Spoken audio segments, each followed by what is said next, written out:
If you've ever felt like your hands are too small, too thin, or just not as strong as you'd like, here's the truth.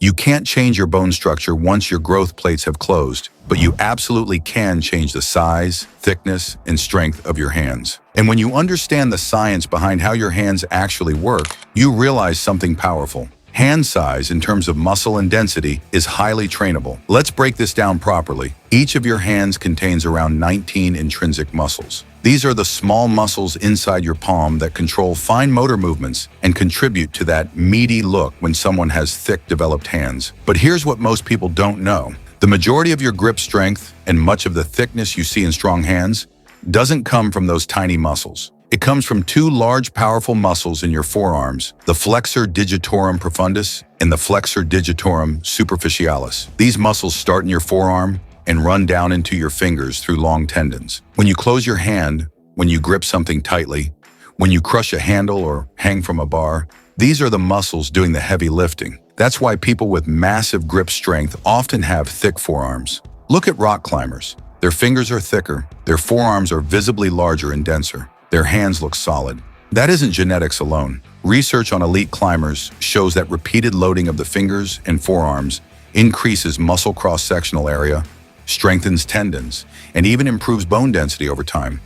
When tissues are repeatedly stressed in a progressive way, muscles grow, tendons thicken, bones become denser. Your body reinforces what it's forced to use. So while you cannot make your fingers longer or alter your skeletal frame, you can absolutely make your hands thicker, stronger, and more powerful. And the key is training all three types of grip strength. Sports science categorizes grip strength into three main types: support grip, crush grip, pinch grip. If you want complete hand development, not just strength but visual thickness, you need all three. Let's start with the foundation. First, support grip, the farmer's carry. Support grip is your ability to hold on to something heavy for time without letting go. This is the most functional form of grip strength.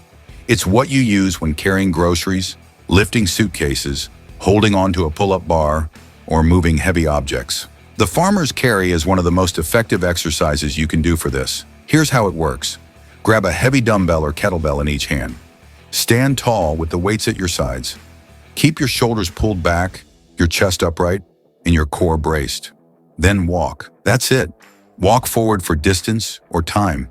Focus on maintaining posture while your forearm muscles stay under constant tension. You'll feel the deep flexors in your forearms working continuously to keep your fingers wrapped around the handles. That sustained contraction is what forces adaptation. Your muscles cannot relax. They are under load the entire time. Over weeks of consistent training, this leads to increased muscle thickness and strength. If you don't have space to walk, you can simply stand still and hold the weights. Both methods work. Aim for carries lasting 20 to 40 seconds.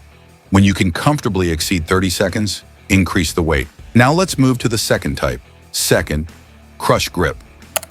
The squeeze crush grip is the act of squeezing something hard toward your palm.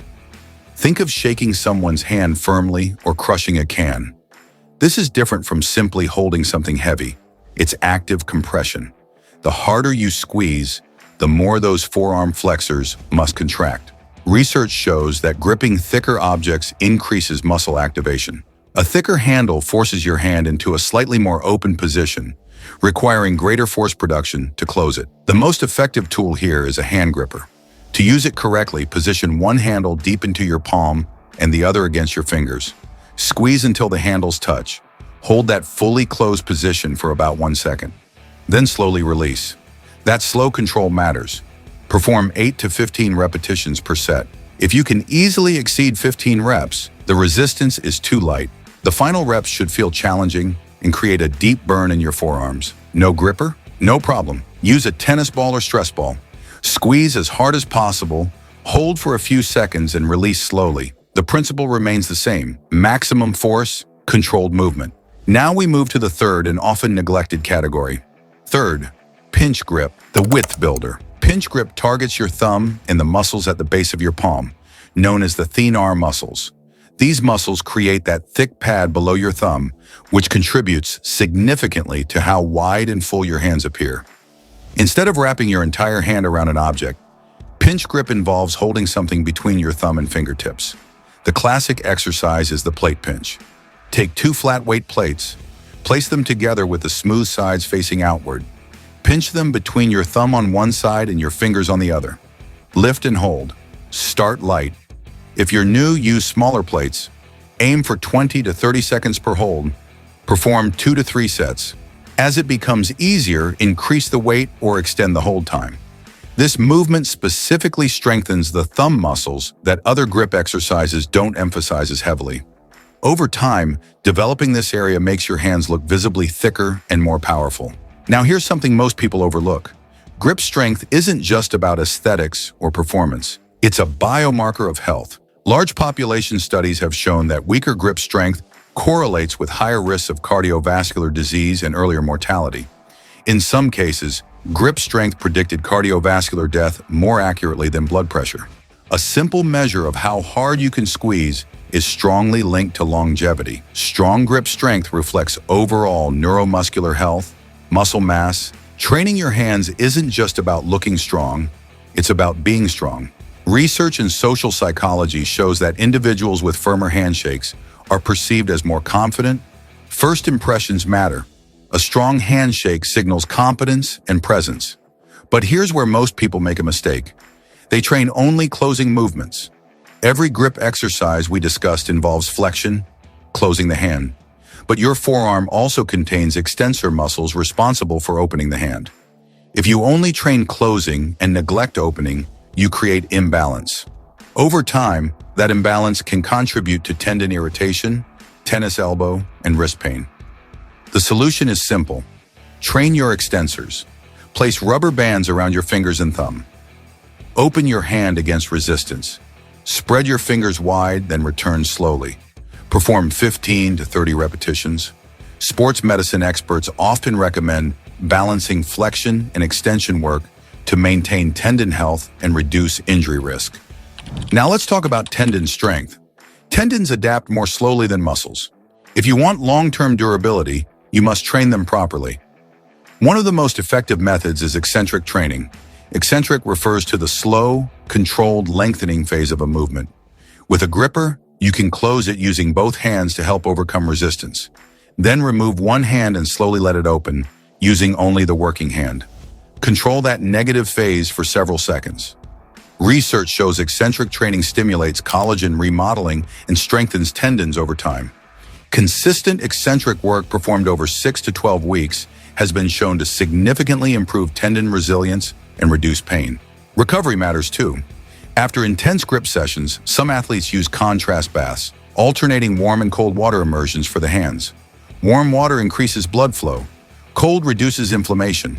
Now let's build a structured plan. Train your grip 2 times per week. Allow 48 to 72 hours between intense sessions. Muscles grow during recovery, not during the workout itself. In each session, perform all 3 exercises: farmer's carries, crush grip work, and plate pinches. Do 2 to 3 sets per exercise. Across the week, that gives you 4 to 6 total sets per exercise, which falls within research-supported hypertrophy guidelines for smaller muscle groups. Each set should be challenging. For carries and pinches, aim for 20 to 30 seconds near fatigue. For crush grip, aim for 8 to 15 hard reps. And most importantly, progressive overload. If your farmer's carries consistently exceed 30 to 40 seconds, increase the weight. If your gripper feels easy for more than 15 reps, upgrade resistance. If your plate pinch holds are comfortable beyond 30 seconds, your body adapts only when it's forced to handle greater demands. Stay consistent. Train intelligently. Do this for 8 to 12 weeks. Your fingers won't get longer. Your bones won't change shape, but your hands will feel denser. Your grip will feel unbreakable. Your forearms will look thicker, and your handshake will command attention. Small hands aren't a limitation. Weak hands are, and strength is something you can build.